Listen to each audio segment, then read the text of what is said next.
fantastic chefs and the brilliant producers out in the market stalls.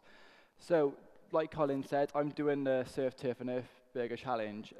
What the challenge entails is me doing a fish burger, a meat burger, and a vegetarian burger, all on a budget of £7.50, so that's £2.50 per burger.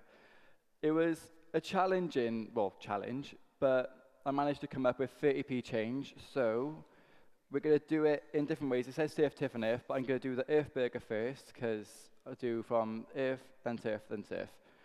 So, get the stoves going on. Right, the first thing is then, this burger is going to be a chickpea and mushroom burger with a bit of spring onions, and it is really nice. It might not sound the greatest of burgers, but trust me, my little brothers and sisters are really, really fussy, and they go crazy for them. So first, I'll wait for that to heat up a little bit, add a bit of oil.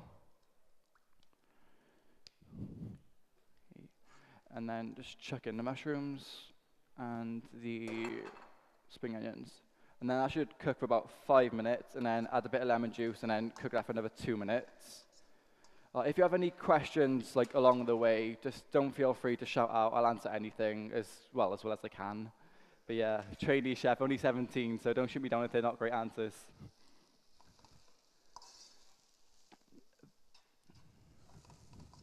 So yeah, that should take about 5 minutes. But then the other two burgers, the fish burger is going to be tuna with a bit of flounder that Colin cooked this morning, and it is fantastic, with a bit of sweet corn, spring onions, and a bit of mustard as well. You can't really taste it that much. It gives a bit of a kick, and it is really nice. And then the meat burger is just a simple beef, onion, and a bit of garlic in there, and it is, like I said, it's really great as well. So these are starting to cook now.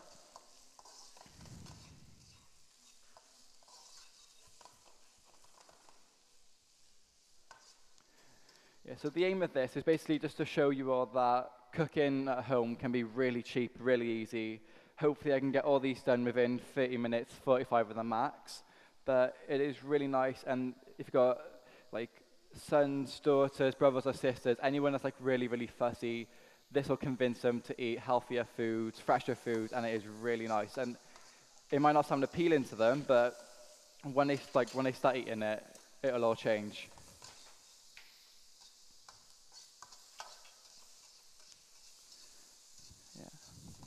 The thing with the mushrooms, you have to cook them so so all the water's evaporated, because mushrooms are really like watery vegetables.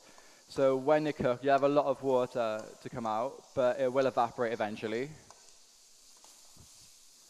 Okay, so in with that now, just add a bit of lemon juice.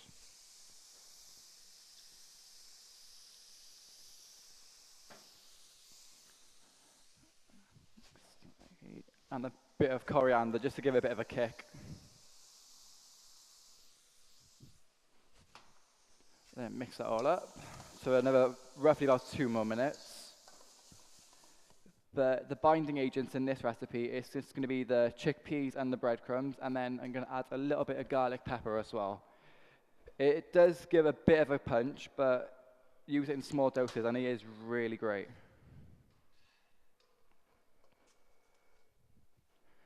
Okay, so then, right, in the bowl, just got some mashed up chickpeas. Leave some whole, because it's just texture-wise, and it's a good thing for visual, so your family know what's going in them. Okay, just add that in. And then you want to add roughly about a handful of breadcrumbs as well, maybe a bit more if it doesn't stick that great. And then just work it all together. Maybe a bit hot, so handle this with caution.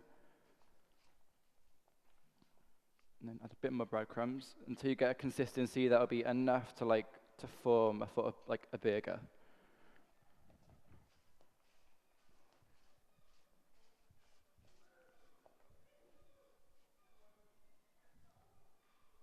It is a bit of a messy job, so if you can, try and encourage the younger ones in your family to get in the kitchen and to help you with these, because then it'll get them to be a bit more creative, and it gets them hands-on in so they know what's going in their food.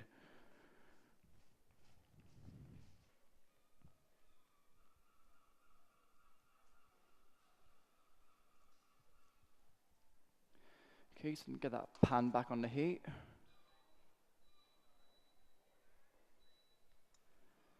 Okay, and then get a bit, because they're non-stick pans, but it doesn't always guarantee that they're not going to stick. So get a bit of non-stick oil. It's really great stuff. You can get them in most supermarkets. They're pretty cheap, and they're just a great thing to have in the cupboards. So it's always good to do a tester burger first, so you know if they're going to hold up, if they're not going to hold up. And if they don't, then just add more breadcrumbs, and then anything else you want to add in it as well that will just necessarily keep it all together. You should take about a few minutes on each side, just so you can get like a bit of a golden brown crust on them.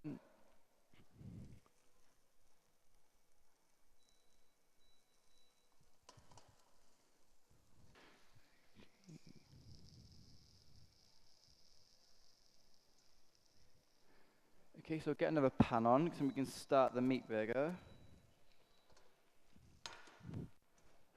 Right, and what that's going to entail, like I said earlier, it's just going to be meat, a bit of onions, and a little bit of garlic. Because garlic can be really, really strong, really pungent, so you don't want it to be like the dominating flavor of the burger. So just throw a bit of that up.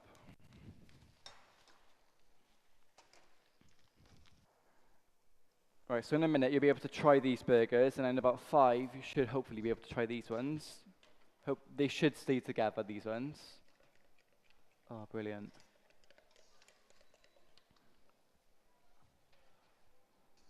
Right, so you just want to put some breadcrumbs in with the beef, but don't mix it up yet. You have to mix it up when all the onions and the garlic's in there. But you have to wait till it's about, well, body temperature really.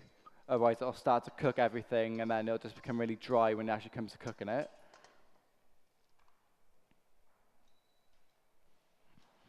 Oh, you can hand them out now if you want. Yeah, go for it. Right, so anyone who wants to try these burgers now, they'll be handed around in a second. If you don't like them, feel free to say, because like I said, it's not to everyone's taste, but hopefully you do like them. Right, these are okay now, so just bang these in.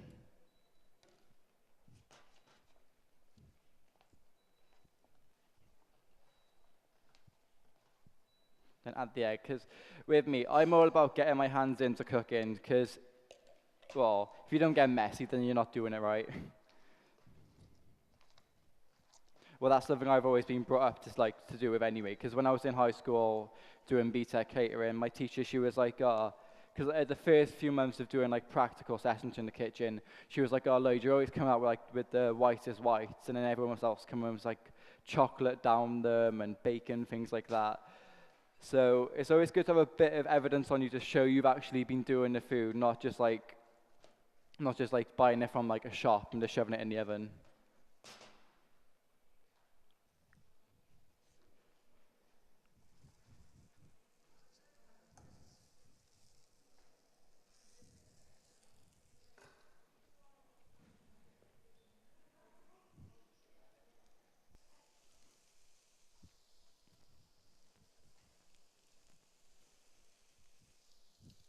But yeah, you can just as easily do these in under the oven at home or under the grill. It'll take about 10-15 minutes if you do it on that. But if you use them on the stove, so give them a bit of a head start, get a crust on them.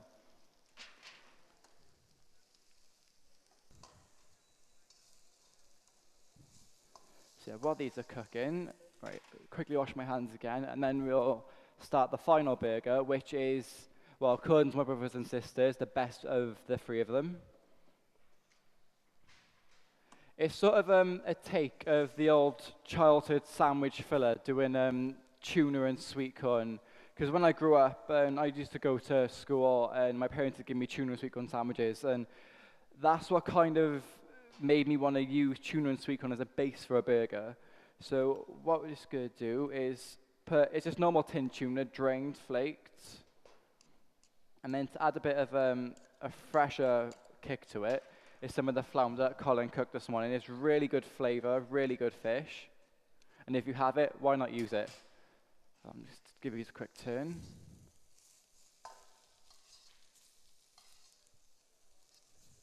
Right, so in this, you've got the tuna, you've got the flounder. Going to put some spring onions in. And then about half a tin of sweet corn.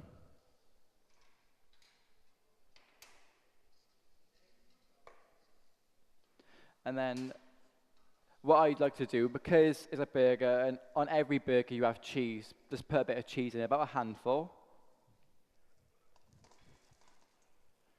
It's always good to have like non-stick pans at home, because obviously it'll hold your food together. And it's really, like when they first came out, they weren't really the cheapest of pans you can get. But these days, because of accessibility, you can get them for about £10 in any local retailers. I get mine normally in, there's a shop in Cardiff Town, a few of them. One's Lake London and another called Kitchen. They do really good like non-stick pans. And it's always good to have a few in the cupboard.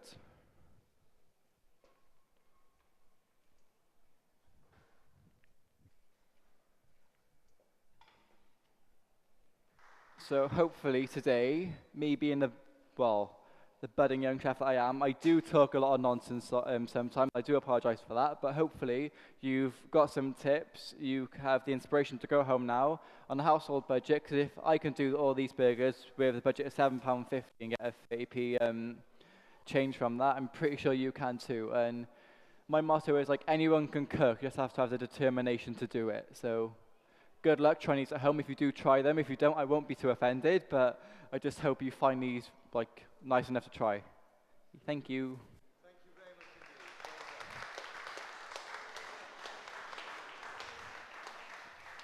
Well done. Lloyd, Yeah.